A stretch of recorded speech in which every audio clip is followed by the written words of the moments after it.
Doctor Vallejo, estoy encantado de que hayas aceptado esta invitación a participar de este podcast. Te considero amigo personal y respeto muchísimo tu manera de abordar la medicina, de enseñarla. Fui estudiante tuyo, o sea, fuimos compañeros, pero fui estudiante porque fuiste muchas veces quien nos explicaste conceptos de fisiología, nos enseñaste, ¿no? La pasión por la medicina interna, por el electrocardiograma. Entonces, me siento encantado de tenerte de invitado en esta sesión y de verdad, gracias. Bueno, pues, doctor Aristizábal, como lo dices, realmente para mí es un gran honor, pues, compartir este espacio contigo. También eres una persona a quien admiro y de quien también siempre he tenido muchas cosas para aprender, de manera que, bueno, es un espacio agradable, es un espacio informal pero formal y bueno, vamos a conversar. Súper. Bueno, tenemos hoy un tema muy de mucha controversia, un tema caliente porque se habla mucho en redes sociales sobre resistencia a la insulina, en medicina funcional, que es mucho la comunidad que nos escucha, tanto de médicos como de personas o health coaches. El término de resistencia a la insulina se vuelve un poquito, pues, como popular, ¿cierto? Y desde mi mirada de no experto, porque siento que ese es un área de tu experticia, pero indudablemente es un área que yo también he estudiado y que también leo en mis pacientes, veo a veces en redes sociales un manejo un poquito a la ligera del tema. Entonces, pues te invité, me encantó que hayas aceptado esa invitación, a hablar como, vamos a hacer como un zoom, vamos a sumergirnos un poco en el abordaje desde la medicina convencional, ¿no? Y bueno, y ver también qué tanto tú, digamos, qué tanto en los últimos tal vez 10 años o 5 años sientes que ese concepto puede estar cambiando, puede estar volviéndose un poco más, ¿no? Menos allá archivado en la literatura, en la fisiología y volviéndose algo un poco más aterrizado a la práctica médica o al estilo de vida de las personas. Sí, yo creo que es un tema muy importante. Ustedes todo el tiempo están recalcando algo que tenemos que resaltar y que tenemos que retomar y todo el tiempo poner sobre la mesa. Los médicos, independiente del enfoque que nosotros tengamos, del abordaje que tengamos o de la especialidad que tengamos. Y es que definitivamente la prevención es lo más importante siempre. Eh, y eso está escrito así y está además demostrado, Mm. ¿no? Eh, yo, por el área en la que me desenvuelvo, que es la endocrinología, el metabolismo y la salud hormonal, pues digamos que siempre explico, le digo a mis pacientes y le enseño a mis estudiantes que habitualmente cuando nosotros hacemos diagnósticos de condiciones como por ejemplo diabetes, eh, ya el tiempo que ha pasado es bien largo, desde el momento en que se empezó a gestar toda esta catástrofe metabólica Ujú, como es, por ejemplo, la diabetes. ujú, ujú. Tan es así, y yo siempre les doy cifras, el 45% de las personas que son diabéticas están por ahí en la calle, probablemente no sintiéndose mal Ujú. y teniendo la enfermedad y complicándose entre tanto, Y, estando y- expuestos a la glucosa alta, y ni a todo este siquiera lo tipo de saben. cosas, y ni siquiera lo saben. Entonces el tema es que, de hecho, las guías de práctica clínica nos dicen cuando usted diagnostica diabetes tipo 2, haga búsqueda ya de complicaciones, Ujú, porque es que ya muchas de ellas pueden estar presentes. Cuando a mí ujú. me dicen usted tiene diabetes tipo 2, usted ya puede tener compromiso de la retina, usted ya puede tener compromiso de los riñones y de múltiples órganos. Entonces yo creo que el tema de resistencia a la insulina no puede ser una moda. El tema de resistencia a la insulina tiene que ser un tema que abordemos siempre Ujú. desde la edad prenatal, ¿sí? Me Desde esa encanta. mamá que va a la consulta preconcepcional y dice, yo me quiero embarazar. Uf, Entonces, ¿cómo se va a alimentar esa mamá para que empiece a construir esa comunicación a través de los nutrientes que le está pasando a su bebé? Y cómo cuando el niño nace va a empezar a dejarnos solo ese legado genético sobre el cual probablemente no tenga demasiado que hacer, pero sobre todo ese legado cultural y ese legado comportamental, ¿sí? Porque es que es ahí donde se construye el tema.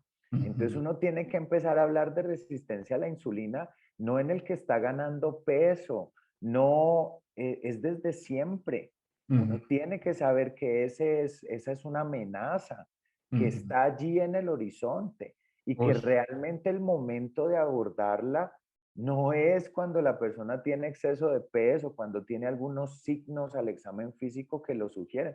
Es que es más, cuando yo tengo una persona con exceso de peso, con acantosis nigricans, cuando tengo, que es esa coloración oscura del cuello, de las ujú, axilas, de la región inguinal, cuando yo tengo acrocordones, que son esos apéndices de la piel en el cuello, también en esas mismas zonas, en axilas, etcétera, yo ni siquiera tengo que hacer un examen. Esa persona tiene resistencia a la insulina, pero sin duda. exacto. Y el proceso y el tema es que esto es un discurrir y un camino hacia complicaciones metabólicas como la diabetes, como la dislipidemia, como tantas otras. Ujú. Entonces, eso es lo que pienso yo de la resistencia a la insulina. Me encanta, espectacular, espectacular. O sea, resueno de manera muy contundente con tu mensaje. Me encanta escuchar eso tan firme y tan claro desde tu experticia de endocrinología convencional, desde tu práctica de endocrinología convencional, porque los médicos, como tú decías, independientemente de la especialidad, necesitamos tener el radar encendido porque se nos va a presentar de muchas diferentes maneras. ¿Cómo defines ese fenómeno de resistencia a la insulina? Hay muchas formas de hablarlo, pero como en tu trayectoria de profesor universitario, me gustaría escuchar esa forma de explicar. Sí, la comunicación que existe básicamente está dada porque nosotros necesitamos un combustible, si lo miramos como máquinas que somos, como seres que necesitamos energía para funcionar. Nosotros obtenemos, por supuesto, esa energía de los alimentos, por una parte. Por supuesto que no estamos alimentándonos, no estamos comiendo 24 horas y por eso tenemos órganos que generan un almacenamiento energético en el cuerpo, por ejemplo, y de manera importante el hígado. Entonces, cuando consumimos alimentos que tienen carbohidratos, y pues aquí la gama de alimentos que tienen carbohidratos son amplios, ¿sí? Las Ujú, personas están acostumbradas a pensar en el azúcar de mesa, pero también se trata de la miel, también se trata de la panela, también se trata de otros alimentos que tienen carbohidratos complejos, ¿cierto? Lo que coloquialmente llamamos harinas. ujú, Entonces, cuando ocurre un evento de alimentación en nuestro tracto gastrointestinal, surge el proceso de digestión y después de eso se absorbe esos azúcares y terminan llegando en forma pues de glucosa hacia la sangre.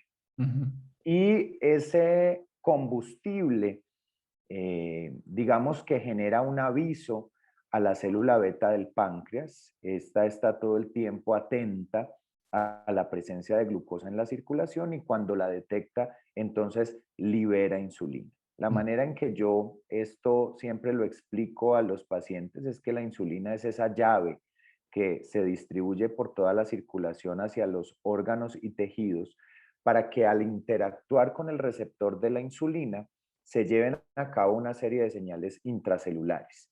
Y pasan muchas cosas Ujú, producto de esa interacción de la insulina con su receptor. Pero una de las cosas que ocurre es que se promueve el paso de transportadores de la glucosa que están dentro de la célula hacia la membrana. Esta es como la puerta que permite el ingreso de la glucosa hacia las células y hacia los tejidos. En la resistencia a la insulina, entonces, ¿qué es lo que ocurre? Que hay insulina, pero que la insulina tiene dificultades en esa interacción con su receptor. Por muchas razones, ujú, ¿cierto? Por razones genéticas, ¿cierto? Hay personas que tienen trastornos hereditarios ujú, y por eso hay personas que incluso siendo delgadas, por ejemplo, pueden tener resistencia a la insulina porque tienen un defecto genético que heredaron de su familia. ujú, Entonces, digamos que la señal probablemente no se da a la célula como debería y esto se traduce entonces en que esos transportadores de glucosa no se expresan tan fácilmente en la membrana. Entonces, la puerta o está entreabierta o la puerta no se abre o la puerta está cerrada y ujú, esto termina llevando a que pues, la glucosa no pueda ingresar como es lo normal a la célula. ¿Eso en qué deriva? Pues en que los niveles de glucosa se van aumentando progresivamente en la sangre. ujú, Y esto se convierte en un círculo vicioso. ¿Por qué? Porque el páncreas está todo el tiempo sensando y dice, bueno, si aquí hay más glucosa, pues yo voy a tener que producir más insulina para poder, pues, compensar, para poder manejar este asunto. ujú, ¿El tema cuál es? El tema es que cuando esto se perpetúa, yo digo, el páncreas está trabajando a doble turno. Y ujú, esto yo lo digo, es como cuando uno tiene un vehículo, le pone el freno de mano y empieza a subir una pendiente. Probablemente el motor inicialmente lo logra, pero llegará el momento en que el motor dice, me doy y no puedo más. ujú, Entonces ese páncreas sobreesforzado llega el momento en que dice, venga, yo no aguanto más esta situación y entonces voy a empezar a disminuir, o mejor dicho, ni siquiera es que lo quiera hacer, termina siendo obligado o se funde, por decirlo de alguna manera. ujú, Entonces yo mencionaba elementos como la genética, ujú, que es importantísimo, pero también hay elementos como por ejemplo el exceso de adiposidad o el exceso de grasa. Entonces, cuando yo tengo un exceso de ácidos grasos circulantes, por ejemplo, eso entorpece ese discurrir o ese mecanismo normal de la transducción de la señal. Entonces esto pues lleva a que si bien haya insulina, esa interacción con el receptor y todas esas señales de ahí en adelante se vean pues enlentecidas o perturbadas. Y así pues hay tantas otras, digamos, elementos. ujú. También desde la parte nutricional, por ejemplo, no es lo mismo que yo consuma algunos alimentos que son de absorción un poco más lenta y que digo yo se van como entregando por cuotas a la circulación versus alimentos de absorciones muy rápidas que hacen que el páncreas diga como que, ojo, ¿qué está pasando? Estoy Ujú. recibiendo aquí una explosión de azúcares. Entonces, todo esto es lo que va determinando progresivamente esta situación que conocemos como resistencia a la insulina. Súper. Bueno, no, yo creo que sí, me parece que está súper claro esto que dices del freno de mano, el carro con el freno de mano, ¿no? Es como esos tejidos resistentes a la señal y evidentemente entre más resistencia, pues menos controlan esa glicemia ya de por sí, digamos, tendiendo a la alta. Entonces eso es lo que genera esa bueno, ese círculo vicioso, ¿no? Ahí es donde se empieza a cerrar ese círculo vicioso y se torna, bueno, delicado. Claro, y ahí Ahora, hay una cosa, Juan, del círculo vicioso que también es bien importante y bien llamativo, y es que la insulina es la hormona anabólica por excelencia. ujú, Cuando uno habla de procesos anabólicos, habla de procesos de ujú, almacenamiento de glucógeno en los músculos y en el hígado y después cuando estos depósitos están repletados, pues de la construcción de ácidos grasos, de triglicéridos y por lo tanto de un adiposito o célula grasa que se va llenando de estos triglicéridos. Entonces, como lo vemos, los procesos anabólicos son procesos que favorecen ganancia de peso. Entonces, el tema es que se perpetúa, porque si yo tengo resistencia a la insulina, tengo más liberación de insulina por parte del páncreas, este es un estímulo suficiente para generar más ganancia de peso. Y la ganancia de peso favorece más resistencia a la insulina. Entonces, aquí quedamos en un círculo del cual no es tan fácil salir, pero pues por fortuna es Ujú. posible, sobre todo, como decía yo ahora, si se hace a tiempo. Exacto. Em, bueno, realmente hay un área pues muy extensa si nos podemos hablar, por ejemplo, de todos los efectos de la resistencia a la insulina, o sea, de las manifestaciones, ¿no? Como un médico que debe tener encendido el radar, no sé si te parece chévere hablar de eso, de qué manifestaciones debe estar atento, porque el paciente puede llegar sin sobrepeso, como tú decías, pero sufriendo las consecuencias de la resistencia a la insulina. Sí, aquí hay varias Es cosas que son importantes.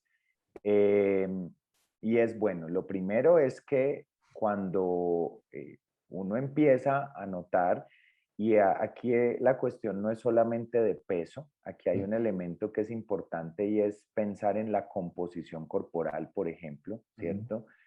Yo siempre pongo el ejemplo del fisicoculturista, pero no del fisicoculturista a la brava, ¿no? El que se inyecta cosas y en ujú, fin, no, una persona que hace actividad muscular, ujú, digamos, con suficiente juicio, probablemente gana masa muscular y la masa muscular pesa. ujú, Entonces, si uno se va a interpretar el peso y hace la relación del peso y la talla, como es el índice de masa corporal, que esto es un índice de corpulencia, pero realmente no nos habla de adiposidad, ¿no? ujú, Entonces, una de las cosas es bajar un poquito al peso del pedestal, obviamente que es importante, que es un ujú, acercamiento inicial, pero cuando uno va sumando elementos como la circunferencia de la cintura, por ejemplo, cuando uno tiene aparatos que le permiten hacer estimaciones de la composición corporal y decir, este individuo tiene más adiposidad o no tiene suficiente adiposidad. Nosotros tenemos personas que incluso lucen delgadas y tienen mucha adiposidad. ujú, Y eso es una de las manifestaciones de la resistencia periférica a la insulina, ujú. ¿cierto?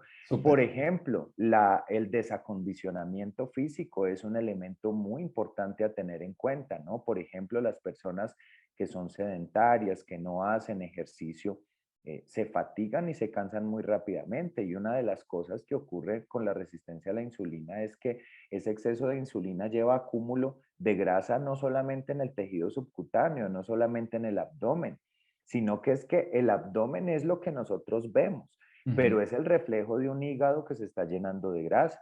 Es el reflejo de un corazón que se está llenando de grasa. Uno nunca piensa en el corazón grasoso en el interior del cardiomiocito. ujú, Uno piensa como en el tejido epicárdico, como en la grasita que uno está acostumbrado a ver, pero resulta que es súper interesante porque ¿por qué las personas con obesidad tienen mayor susceptibilidad de desarrollar falla cardíaca?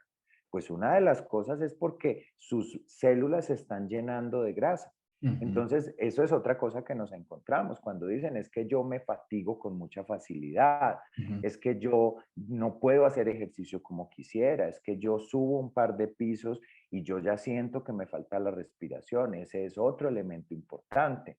La ganancia de peso. Hay unos signos que probablemente ya cuando están presentes están pues bastante tarde, como es lo que yo decía, la acantosis nigricans, estos elementos. En las mujeres, por ejemplo, el ciclo menstrual es súper, súper importante, tanto así que casi que síndrome de ovario poliquístico y resistencia a la insulina son un binomio catastrófico y frecuente. Entonces, cuando las mujeres dejan de menstruar con regularidad, esas alteraciones del ciclo pueden también ser un reflejo de esa resistencia a la insulina que está condicionando alteraciones hormonales, entre otras cosas. Bueno, yo creo que tú seguramente tienes muchos más No, elementos que podemos por compartir. ejemplo, sí, por ejemplo, no sé, algo tan común como las parejas que ahora apenas se casan tienen que empezar a ahorrar para la inseminación in vitro porque llegaron con la pólvora mojada. Ujú. la resistencia a la insulina le moja la pólvora al hombre y el ovario poliquístico de por sí es una gran barrera para el éxito en la fertilidad, ¿no? Entonces, aborto, o sea, un primer aborto, por ejemplo, me obliga, muchas veces, ese es mi enfoque, ¿no? Tú sabes que nosotros le damos como la primacía al estilo de vida por una razón muy simple, porque es la intervención más barata y de más bajo riesgo. Entonces, tuvo un primer aborto, chévere hacerle la prueba genética, pero primero paso, 1A, es descartarle resistencia a la insulina a esa mamá, por ejemplo, que está teniendo dificultad con su deseo de ser madre, Ujú. ¿no? Es así, es que yo realmente creo que nosotros no hablamos idiomas distintos, probablemente hacemos un énfasis diferente y ahí yo siempre pienso que nosotros tenemos un mea culpa y es que si tú te fijas en cualquier guía de síndrome ovario poliquístico, de diabetes, de hipertensión, hay una cosa sobre la que no se discute y son los cambios terapéuticos en el estilo de vida. Lo que pasa es que eso queda ahí como una frase, ¿cierto? Y de ahí uno pasa al fármaco, ¿cierto? Y, y, Pero y qué necesita, y me encanta que toques ese tema porque es que de verdad, esa es la herida.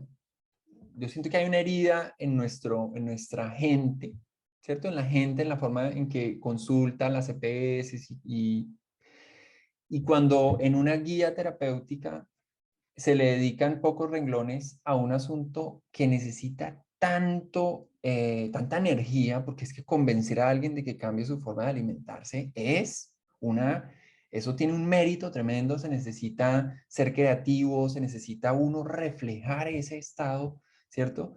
Y inspirar, tiene que ser un feeling con esa persona que realmente le prenda la chispa y le ayude a cruzar un muro de concreto que es la oferta de alimentos, de la industria de alimentos, las comidas rápidas, la cultura que tenemos de que siempre que comemos tenemos que comernos algo con dulce para poder celebrar que estamos contentos y como es como una marea que nos jala hacia el barranco y este médico para poder sembrar esa semilla de cambio, pues necesita muchos elementos, lo que tú has dicho, no se puede quedar en una frasecita, por Dios.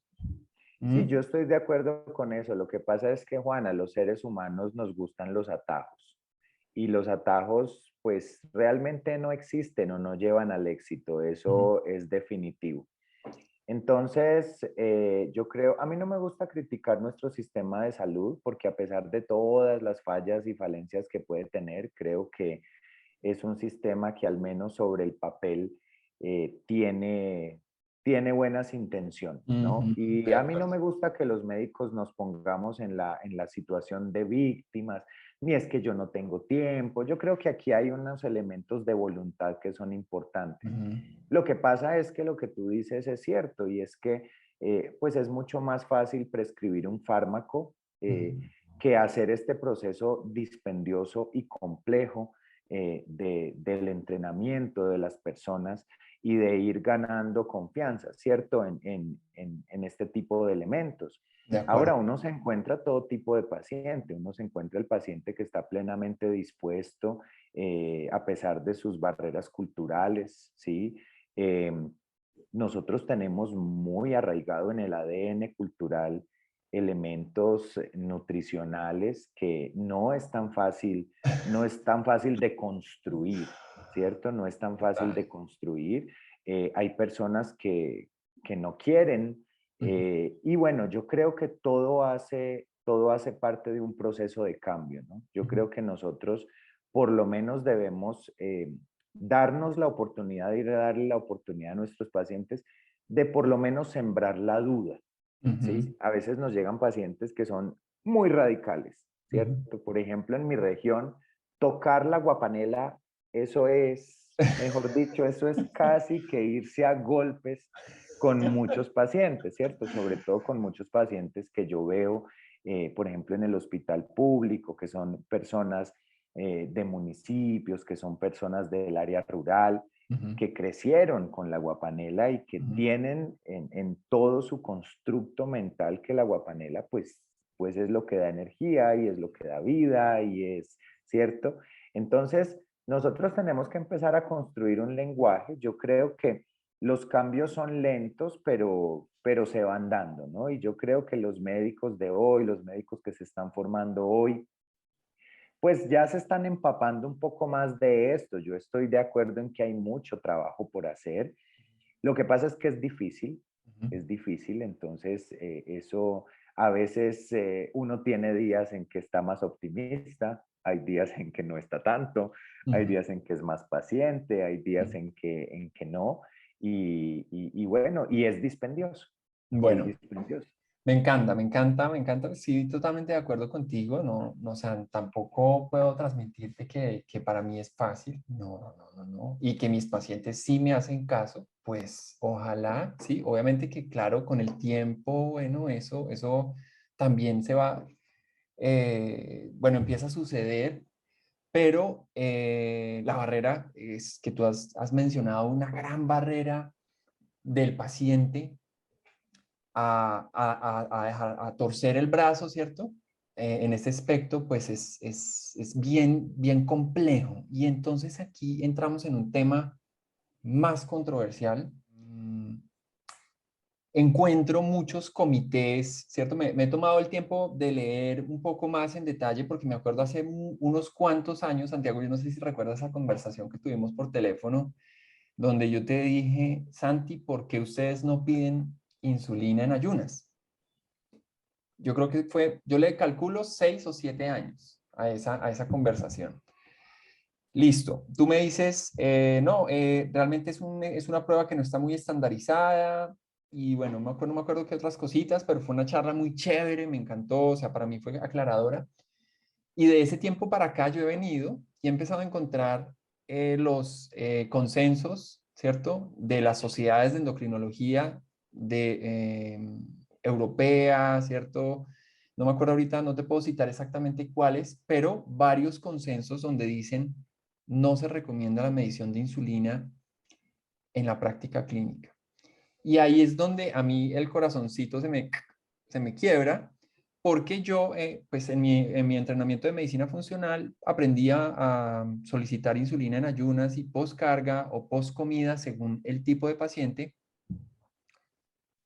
Y es uno de mis argumentos con más peso para convencerlo de que se abra y de que está cocinándose un futuro posible problema, ¿sí? Aunque como tú dices, hay pacientes que dicen, doctor, yo me siento como un toro y la insulina en ayunas está volando, ¿no? Entonces uno dice un toro, eh, o sea, ese toro es una bomba de tiempo que va a explotar por donde el eslabón sea más débil, ¿no?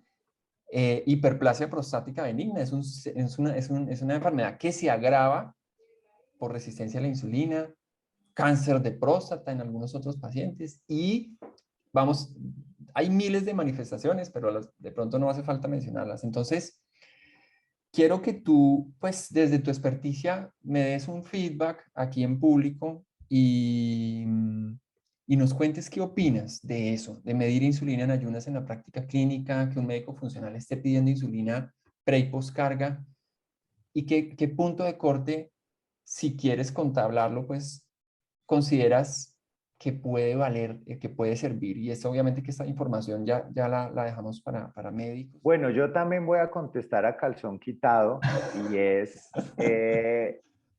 me parece válido el argumento, me parece que es una herramienta que puede servir para persuadir, Ujú, porque muchas veces los seres humanos somos incrédulos y necesitamos ver un número en un papel para tomar acciones, ujú, ¿sí?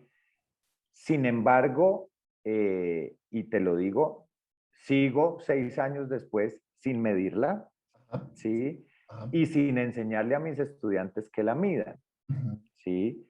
Eh, Porque digamos que sí, estoy de acuerdo en que nos alerta y que la hiperinsulinemia es de esos eventos probablemente no el primero, pero cuando ya hay hiperinsulinemia, pues quiere decir que aquí se está gestando algo que no es bueno, ¿sí?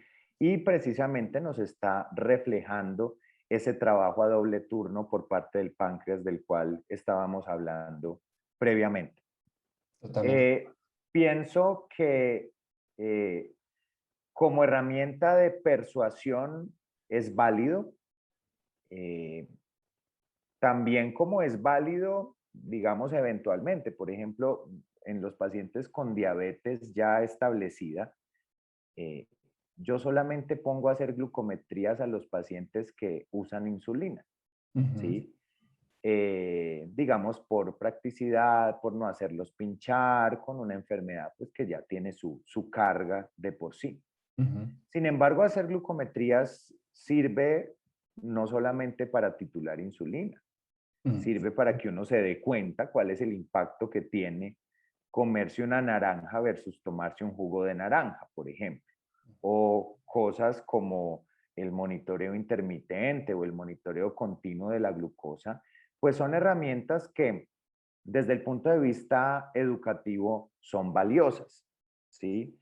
Ahora, si uno es absolutamente purista, yo estoy de acuerdo que la medicina de precisión y la medicina individualizada es a lo que nosotros tenemos que apuntar y muy seguramente uno habla de diferentes fenotipos, ¿no? Y digo, pues el delgado que es resistente o el obeso que por el contrario no lo No es. es, no Lo es, que pasa es que no es resistente a la insulina. la, la, yo ni siquiera me sé un punto de corte porque como te digo, no la uso, no tengo Ujú. ni idea. Es más, para agravar el panorama, si me la presentan, no la miro, ¿sí? Y básicamente el argumento que tengo es, venga, y si sale normal, ¿Qué? no tendría. No, como, bueno, independiente, digamos que estamos todos de acuerdo y el consenso es que el valor normal de insulina es tal, ¿sí? Ujú, ujú. Pero yo tengo una premisa y no es mía, ¿sí? Ya ni sé de quién es, creo que es de la medicina y es que uno debería tomar para clínicos que generen un cambio de conducta, Totalmente de acuerdo. ¿sí? La pregunta es, si yo estoy delgado, tengo 22 años, y me sale perfecta la insulina, dependiendo del valor que sea, Ujú. ¿sí? Entonces apague y vámonos. Es decir, no tengo que tener una conversación amplia con este individuo sobre lo que es la resistencia a la insulina, sobre lo que son los hábitos de alimentación, sobre el índice glucémico de los alimentos que se come, sobre este tipo de cosas. Entonces, yo creo que nosotros estamos realmente más de acuerdo que en desacuerdo. Y Ujú. estamos hablando simplemente de un puntico que es una herramienta, digamos, paraclínica que puede tener utilidad, ¿sí? Ahora, chévere, ¿por qué? Porque usted después hace intervenciones y le puede mostrar al paciente, mire, esto va mejorando, ¿cierto? Esto, y eso sí puede ser un empujoncito o un golpe en la espalda sobre el paciente que le diga ánimo, porque es que lo que estás haciendo vale la pena. Así no hayas bajado Probablemente, de peso, así no hayas bajado. metabólicamente tus marcadores han mejorado, por ejemplo.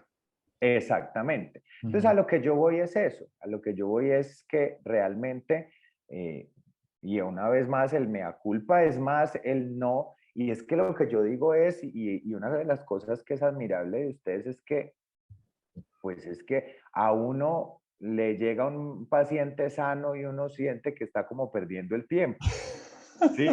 Porque no tiene ningún diagnóstico. Entonces uno a veces como dice, juepucha, ¿y qué hago, no? ¿O para Entonces, qué no, pues vino? ¿Para qué vino? mandémosle una insulina a ver si lo embobo con cualquier resultado, ¿cierto? Pero la verdad es que este enfoque es completamente inapropiado. Es decir, los consultorios de los médicos tendrían que estar llenos de gente diciendo motivo de consulta, doctor, me siento fantástico, quiero seguir estando fantástico el resto de vida. Ay, me encanta. ¿Cierto? De acuerdo. Entonces, pues así tendría que ser el motivo de consulta. Entonces, yo no estoy en contra de la herramienta como tal. Lo que pasa Ok. es que creo que probablemente si yo ya estoy llegando a la hiperinsulinemia, incluso ya está un poquito tarde, ¿no? Bueno, Entonces, entonces ahí tenemos un punto de discusión chévere, pero no sé si dé el espacio para abordar, pero yo te quiero preguntar, si desde tu punto de vista la resistencia, o sea, la elevación de la insulina no es la primera señal, ¿cuál es la primera señal? sí, lo que pasa es que el momento cero O- probablemente sea Objetivo, distinto. porque eso es fuerte, ¿no? No, Cuando uno puede como decirle, probablemente, mira, probablemente sí, sí es esa elevación de la insulina. Ahora, es que hay unos elementos que uno también tiene que mirar y es que la insulina yo no estoy midiendo la insulina en la circulación portal. ujú, Sí, y probablemente esa es una de las dificultades. Y nosotros, ¿por qué no medimos insulina, por ejemplo, en un paciente si queremos diferenciar si tiene una diabetes tipo 1 o tiene una diabetes tipo 2? Ya, digamos, muy adelante en el proceso. sí, Como para decir, como venga, este paciente muy, produce insulina o no produce insulina. ajá, Y una de las cosas es que la insulina tiene un efecto de primer paso en el hígado, ¿sí? ujú, Entonces, en últimas, ni siquiera estoy pudiendo ver todo el valor de insulina real que el paciente tiene. ujú. Entonces, esa también probablemente sea una de las dificultades. No, Ahora, estoy de incluso, acuerdo, el hiperinsulinismo, la hiperinsulinemia, es probablemente desde el punto de vista paraclínico uno de esos momentos iniciales en los que uno puede más decir. Ahora, lo que temprano, exacto, sí, exacto, estoy de acuerdo con eso. Lo que pasa es que aquí hay una incógnita que es bien grande ujú, y es una moneda al aire sobre la cual los seres humanos no deberíamos jugar. Y es que nosotros no sabemos cuánto va a durar la célula beta de cada individuo, ¿sí?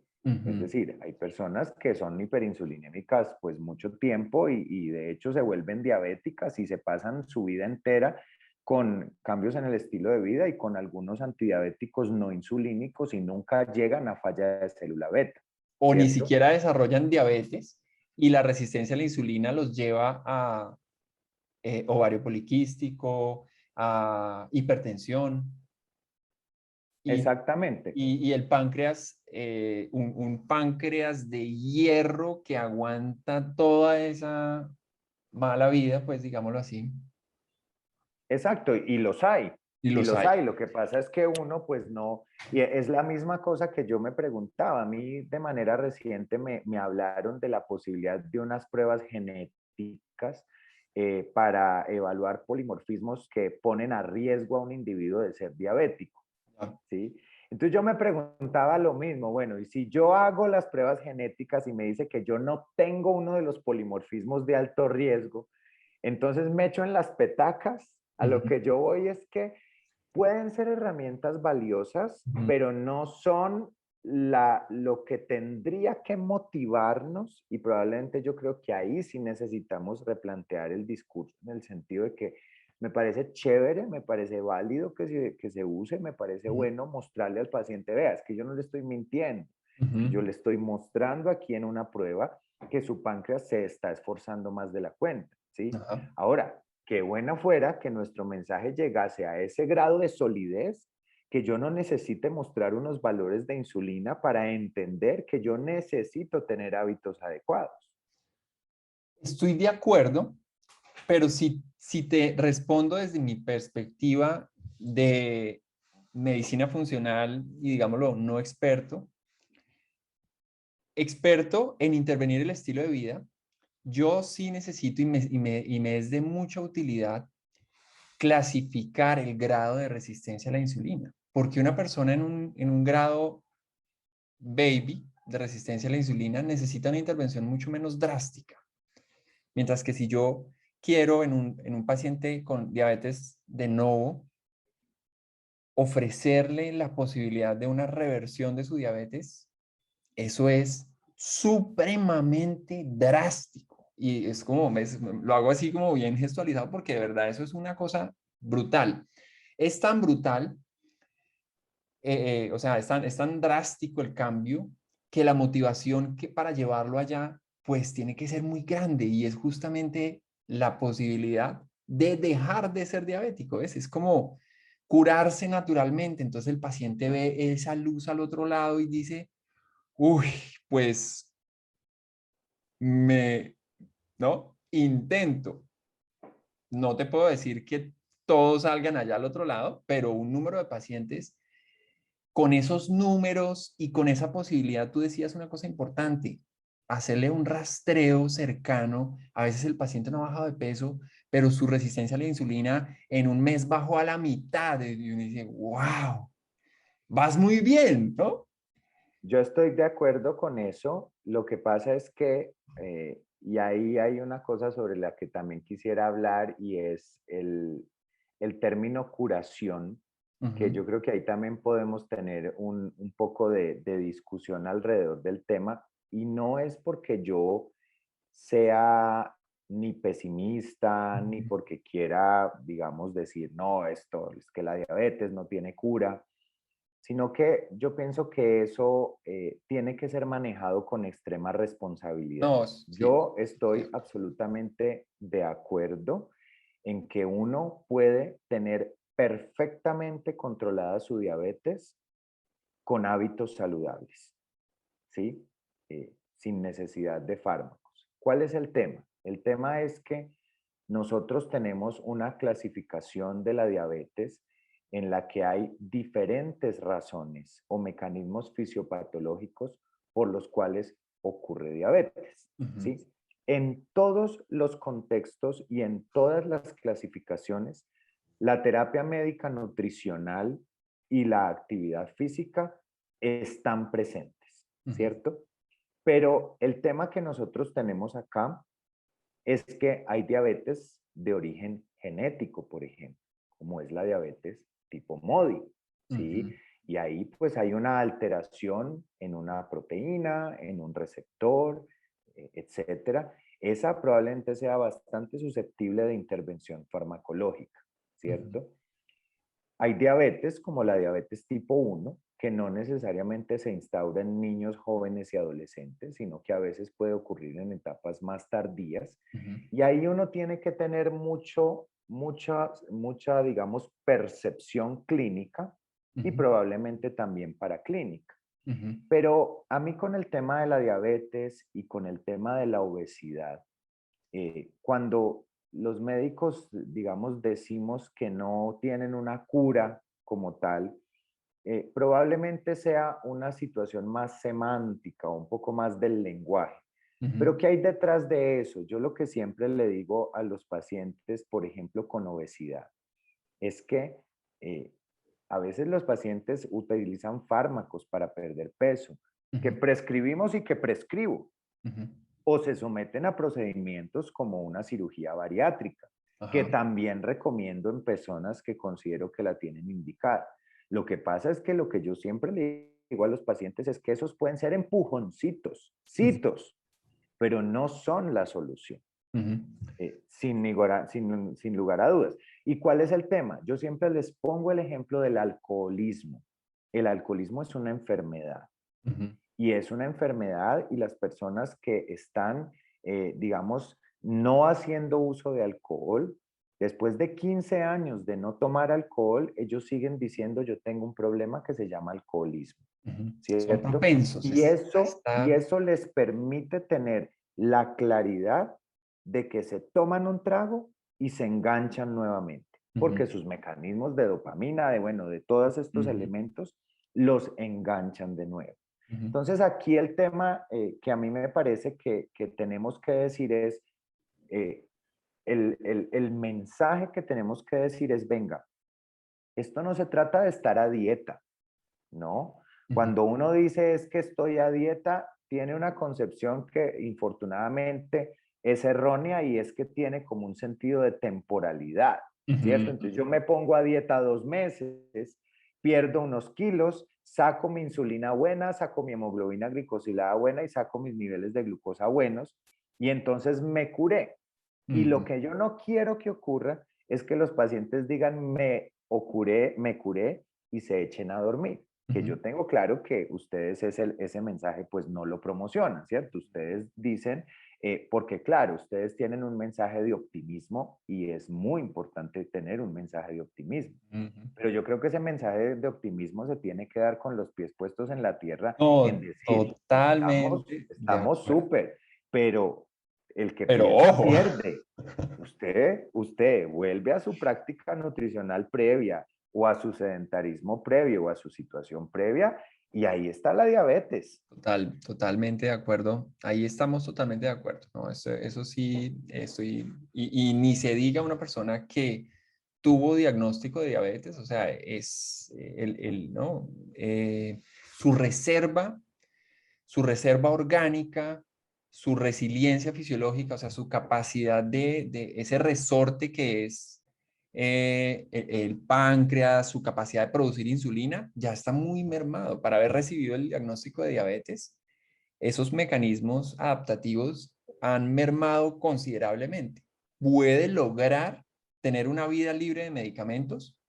Puede, Ahora algunos. hay otra cosa que es importante y es que todos somos muy distintos. Nosotros con esta pandemia de sobrepeso y obesidad infantil y adolescente, tenemos una situación muy preocupante y es que no sé ustedes qué abordaje o qué percepción tengan, pero en los estudios que yo conozco, los niños y los adolescentes que empiezan a tener resistencia a la insulina y que tienen ganancia de peso, tienen un deterioro muchísimo más rápido de la funcionalidad del páncreas y termina siendo mucho más irreversible. Entonces el problema es que muchas veces nos los encontramos adultos, pero resulta que esto empezó desde mucho tiempo atrás, Sí. ¿sí? Y ni siquiera cuando yo estoy ahora midiendo insulina, me estoy enterando de una cosa que venía desde que tenía, es que hoy en día tenemos niños de 2 y 3 años que están obesos.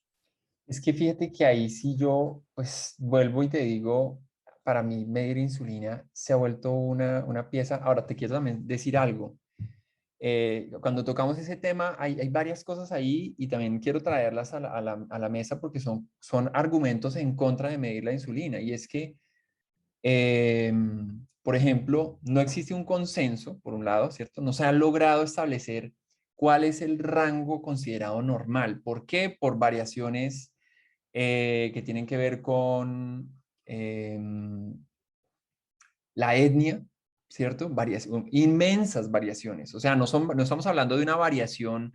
Todos los parámetros en sangre tienen un margen de variación, ¿cierto? Y una población, esto tú lo sabes mejor que yo, pero voy a traerlo porque no lo has dicho y es importante que nuestro público pues, también entienda que medir insulina es muy controversial porque si bien en una población determinada, en una población de personas sin diabetes, sin sobrepeso, el azúcar tiene un margen de variabilidad que puede ser, no, me excusas que no te dé la cifra exacta, pero yo diría que es una variabilidad del 15%, 15-20%, tiene un margen de variabilidad de individuos sanos, ¿cierto? Dentro de ese mismo grupo, medir insulina nos da una variabilidad que está cerca de un 300%. Es decir, que una persona puede tener una insulina aquí y otra persona puede estar 57 veces más arriba y ambos son considerados, entre comillas, sanos. Entonces los consensos de expertos dicen, ¿qué carajos es esto? Este es un examen que no le hemos encontrado la técnica, entonces hay diferentes técnicas en el mercado, los laboratorios compran diferentes marcas de kits y una de las recomendaciones de estos comités es que ustedes no deben, en los estudios poblacionales, no se pueden comparar estudios que se hayan corrido con kits de diferentes marcas porque la metodología no está estandarizada. Eso es un argumento válido, ¿cierto? Para Ujú. no tener un margen. Y yo te voy a expresar mi argumento y por favor, mándame al carajo si estoy muy mal. Pero yo te diría, la variabilidad tiene una razón muy sencilla. Este individuo no come azúcar y este individuo come azúcar el que puede y no se le ha subido la glicemia. Entonces tiene su páncreas con el acelerador pisado al 300% y eso es lo que nos da la variabilidad. Esa es mi teoría, Santi, te la expreso aquí de corazón, no lo he leído, es así como tal te lo estoy diciendo, pero en los niños y toda mamá que me llega con un niño ni siquiera gordito, solamente come azúcar, tu hijo come azúcar, le mido la insulina. Y me he encontrado niños con la insulina en 40, en ayunas, ¿sí? Cuando el laboratorio convencional dice de 3 a 25, más o menos, ¿sí? Y hay consensos que dicen hasta 15, ¿sí? Hasta 15 en ayunas. Nosotros, te lo confieso, nosotros buscamos que el paciente esté por debajo de 6. En la adolescencia, hasta 9, si acaso. Entonces, a partir de esos números, yo le digo a esa mamá qué tan flexible puede ser con su hijo. No sé Sí, qué feedback te no, puede yo dar. no creo que, yo realmente no creo que sea un tema sobre el cual haya que señalar demasiado, ¿cierto? Yo creo que cualquier herramienta que le permita a una mamá, que le permita a un individuo, ¿sí? Eh, prender las alarmas es una herramienta que es válida, Ujú. ¿sí? Es una herramienta que es válida. Hay algunas cosas con las que pues no tenemos claridad, puede ser motivo de toda otra De discusión, que es toda una noche. por ejemplo, los anticuerpos antiperoxidasa o anticuerpos antimicrosomales Ujú. en enfermedad tiroidea autoinmune, sobre todo en tiroiditis autoinmune, ¿sí? Ajá. Digamos, nosotros no contamos con estudios suficientes que nos digan, es que si usted antes tenía 300 unidades internacionales por mililitro y ahora, mediante el uso de selenio, que lo mando y que por recomendación tuya yo le mando a la gente a que coma nueces del Brasil, entre otras cosas, ni quiera que se tome la cápsula o la pepa, sino que lo adquiera a través de un alimento, por ejemplo, ¿cierto? No tenemos como esa dinámica del comportamiento de los anticuerpos suficiente. ¿Cuál es el tema? El tema es que aquí habría que hacer estudios de muy largo plazo, ¿cierto? Ujú. Unos estudios de cohorte en los cuales yo empiezo a medir insulina en un individuo desde su niñez y lo voy midiendo a lo largo de la vida y lo voy midiendo y lo voy midiendo. Y entonces voy generando esas curvas de insulina a lo largo de la historia de un individuo. Y Ujú. esos son estudios pues difíciles de hacer, son estudios que son costosos de hacer, Entonces, son estudios que no son prácticos, pero que sería lo ideal, ¿cierto? ujú. Es decir, ustedes, por ejemplo, que rutinariamente miden, ahí mando una idea que seguramente ya se ha explorado y es, hágale, vaya construyendo una curva a lo largo de la vida, desde ese niñito que la mamá lo llevó y ese que sigue siendo paciente suyo a los 15, a los 20, a los 30 años, vaya mirando y vaya determinando si de esa forma uno va viendo cómo se va extenuando. Ahora, pues tal vez no es ético sentarse a ser espectador del deterioro progresivo de la funcionalidad pancreática, Y no ¿cierto? va a Eso volver ese no, paciente. eso no va a pasar, ¿cierto? Es decir, la historia natural es difícil construirla. Ujú. Entonces yo creo que el tema es útil, yo creo que el tema es valioso, yo no creo que tenga que ser simplemente en esta esquina está el uno y en la otra esquina de Ajá. este cuadrilátero está el otro, ¿cierto? Yo creo que son herramientas que son de persuasión, pero Ujú. vuelvo, insisto, habrá personas que lleguen con ese valor normal y el discurso igual debe ser, bueno, pues vamos a seguir promoviendo hábitos que no te lleven a que este valor se suba. Sí, a veces, y te lo confieso, aún con esos márgenes tan estrechos que aumentan el riesgo de falsos positivos, algunas personas llegan con aumento de la grasa visceral con insulina normal. Entonces uno dice, pues en este caso la insulina no me está ayudando, ¿sí? Y algo que usamos en medicina funcional, por ejemplo, en la interpretación de exámenes, es que si usamos un rango más corto, no podemos guiarnos por un solo parámetro, sino por toda una serie de parámetros que Ujú. sean concordantes con la clínica, con los síntomas, ¿no? Y ácido úrico, elevación de triglicéridos, HDL bajo, transaminasas altas, levemente altas, ¿no? Pero bueno, Sí, yo creo que la chévere. mirada tiene que ser global. Yo creo que la mirada tiene que ser global y el paciente necesita entenderlo de esa manera, ¿sí? Ujú, Esto de que el paciente gordito sano y flaco enfermo, yo realmente creo que no es así. No, no está bien que una persona tenga exceso de peso así todos sus parámetros metabólicos sean normales, de ¿sí? acuerdo, Es decir, totalmente de acuerdo. nada más pensando en las rodillas de ese individuo, usted ya tiene que pensar que ese cartílago sufre, así todo lo demás esté normal. Ujú, totalmente Entonces de yo acuerdo. creo que es importante. Y bueno, yo creo que ahí también depende mucho de uno leer a quién tiene al frente, ¿no? Ujú, Seguramente uno a veces tiene individuos que son mucho más escépticos, en ujú, quienes requiera muchos más argumentos, ujú, ¿cierto? Y entonces ahí, pues, demostrémosle, ¿sí? Hagámosle una medición de un elemento que él lo pueda ver en número, ¿no? ujú, Mientras que habrá individuos que ni siquiera sea necesario, que desde entrada digan, vea, doctor, es que yo no necesito que usted me muestre nada, yo ya sé que las cosas no van bien, sí, puede que yo no tenga un exceso de peso muy grande, pero pues yo reconozco que yo no me alimento bien porque no ujú, me enseñaron a hacerlo y porque pues no lo hago. ujú, Entonces yo creo que eso hace parte de esa individualización. ujú.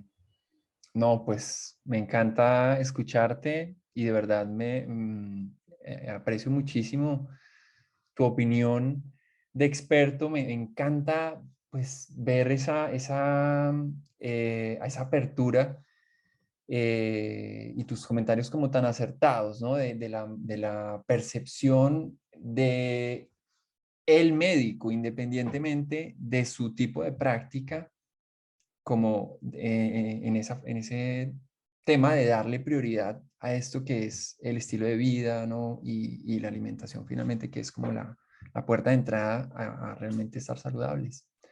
Santiago, no, maravilloso este ratico, de verdad aprecio muchísimo que nos hayas regalado este rato de tu tiempo. Espero que podamos tenerte de invitado nuevamente para otros temas de tu experticia, sería algo supremamente grato.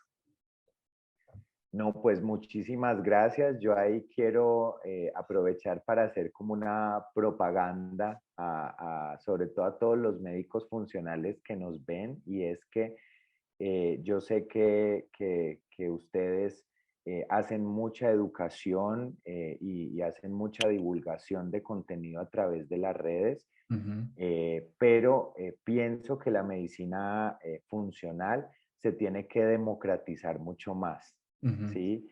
Y en un momento dado empezó mucho como una medicina un poco de élites y ujú. creo que cada vez, en la medida que haya más personas trabajando en el asunto, es muy importante que estos mensajes, como digo yo, estén cada vez más al alcance de la población general, que no es necesariamente la población de redes, No, ¿no?